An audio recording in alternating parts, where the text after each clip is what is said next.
परंतु त्यापेक्षाही त्यांची द्विधावस्था अशा पद्धतीने झालेली होती की अजून मुलगी कस काय आली नाही. आणि एकदा का त्या मुलीला बघितल्यानंतर, आम्ही घरात प्रवेश केल्यानंतर जो आनंद त्यांना दिसला त्याच्यापेक्षा दुप्पट आनंद आपल्या मुलीला बघून त्यांना तेथे झाला. अशाच प्रकारचे साकाईचा आहे. आचार्य श्री नागदेवाचार्य तिच्या घरी गेलेले आहेत. आचार्य श्री नागदेवाचार्य एक उत्तम अशा प्रकारचे गुरु आहेत. गुरु कसा असावा? बऱ्याच वेळेला आपण चिंतन करत असताना पाणी पिना छान के गुरु करो पहचान के, अनेक प्रकारे आपण श्लोकांच्या माध्यमातून गुरु कशा पद्धतीने करावा हे आपण समजून घेण्याचा प्रयत्न करतो.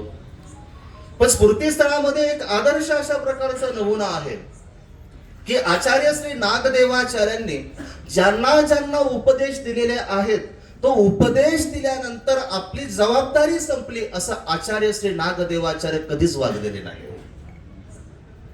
नेमकं होतं काय?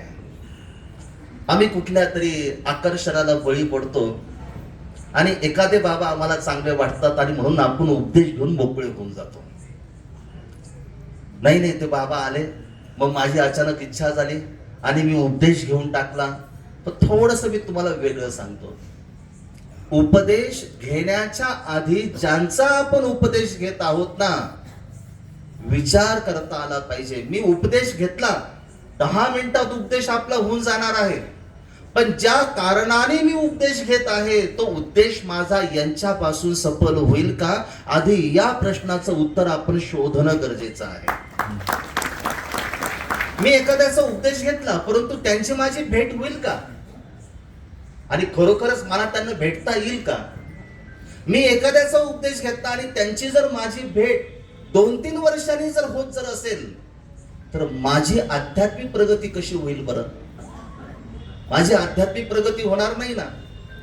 आणि म्हणून गुरु करत असताना आधी हे शोधता आलं पाहिजे की मी गुरु केल्यानंतर माझ्या शेवटच्या श्वासापर्यंत धर्मरूप गोष्टींसाठी मला त्यांचं सातत्याने मार्गदर्शन जर मिळत असेल तर मी त्यांचा उपदेश घेतला पाहिजे.